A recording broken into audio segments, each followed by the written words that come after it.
Yes, hello guys, marasaw na buntag sa ato nanan. So good morning sa ating lahat guys. So for today's vlog guys is magtanim po ako ng kalamansi.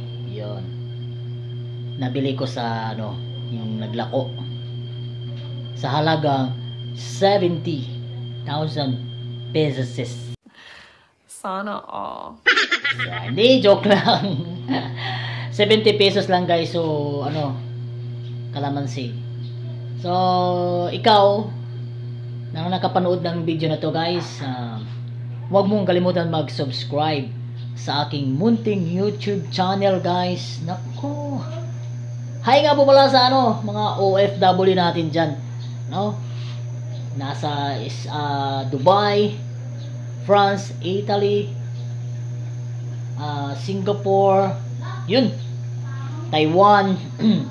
Sa lahat ng mga OFW natin dyan, pati nasa Sabah. Hello taga Sabah. So yun, okay guys, magtanim po ako ng kalamansi. So tawag sa amo ini minarkot na daan, pero daw na bunga. So ako ini tanong kuman guys.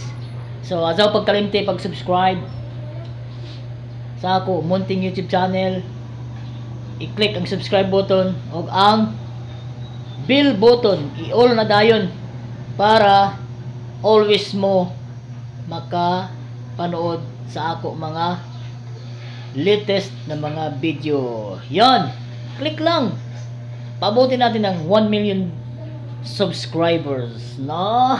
Yahoo! So yun, umpisa na natin guys, wag na magpatumpik-tumpik pa. So here we go guys, intro muna tayo.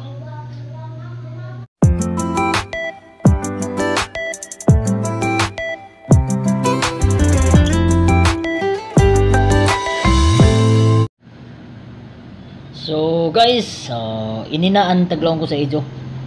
Ang taglawon ko sa ijo na markot na kalamansi guys. So yun. So ito po yung kalamansi guys. Ayan, ayan. So ito yung itanim natin. May bunga na. Ayan. Ayan. So yun. Magtanim na ako guys. So check this out. Sit back and relax na lang muna kayo guys. So manood lang kayo. Magtanim ako ng itong kalamansi ko. So bye bye.